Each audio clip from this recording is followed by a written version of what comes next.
What's going on? Marcus Crockett back with another video.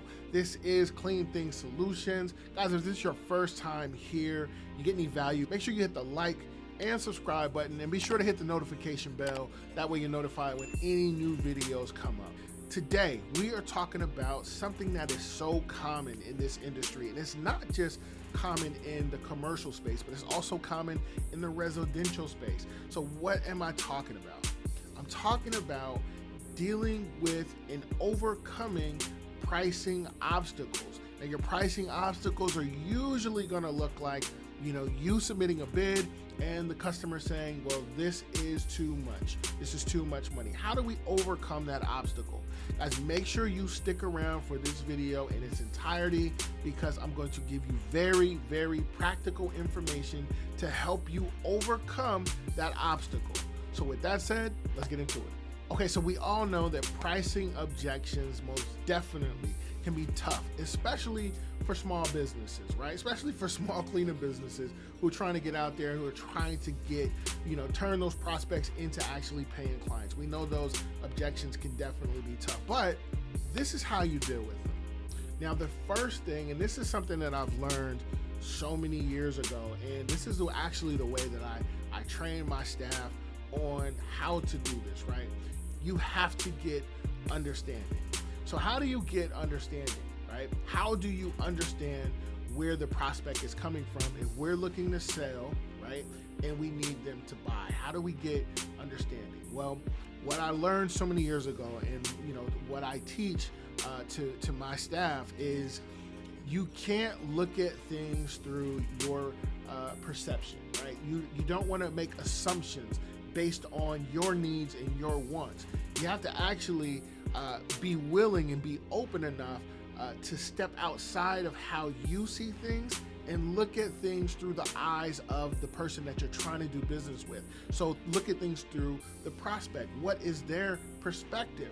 This is how you get understanding of how you can best move forward with this client, right? Or with this prospect. It hopes to turn them into a client. There are going to be times when you can't turn them into a client, and that's completely okay. But you have to be able to get understanding, and you get that through seeing things through their perspective. And usually, like right after I say that, then someone will say, well, how do I see things from their perspective? How do I see? It's easy, right? It's simple. We are, even though we're in the cleaning business, we're really in the people business. We deal with people, right? So be upfront, be honest. Let them know, where you are and what is it that you're trying to do. So how that conversation would go is something close to this. I would say, I'm a small business owner.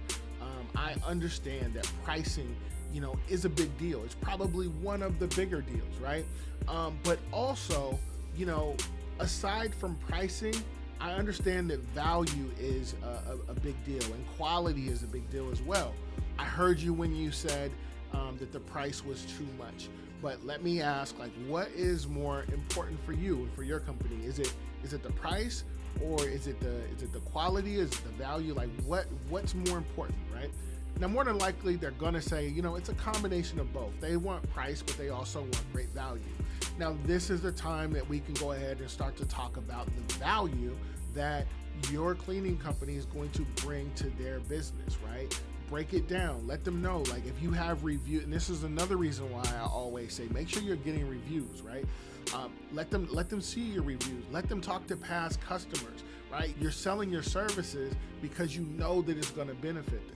Whatever their line of business is, whether it's, a cleaner office is going to promote a healthier workspace, or it's a representation of a more professional image. You just have to emphasize the value portion to them so that they understand, after that conversation, they should know, okay, this, based on everything that this company talked about, they are going to provide us with value. So now that you've sold them on value, you've shown them the reviews, they've talked to references, they know that they're going to get value from you. Now it's just a matter of making that value fit into their budget. Now, we may have to tailor some things as far as the scope of work. Now, the scope of work is not just restricted to, taking out the trash, doing the bathrooms, and so on and so forth. it also includes the frequency of service. So if they're looking for, 5 days a week at X amount of budget, and the budget isn't high enough for you to provide the level of service to them for 5 days a week, we may have to go ahead and cut that down to 4 days a week or 3 days a week, right? But you have to be able to articulate that to them in a way that's digestible enough for them to understand that they're still gonna get the level of service that you promised to them, but they're just not gonna get the frequency. And when you're breaking down the cost, it's so important to be transparent, right? You don't wanna use any vague terms. When we do our contracts, our clients know exactly what they're getting, what they're paying for, when they can expect certain services.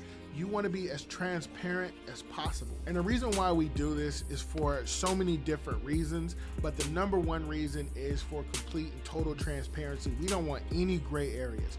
When they go ahead and they pay us, they look at our proposal, they know exactly what services they're getting, when they can expect those services, when the services are going to be done by, when the payment is due by. It only just builds trust.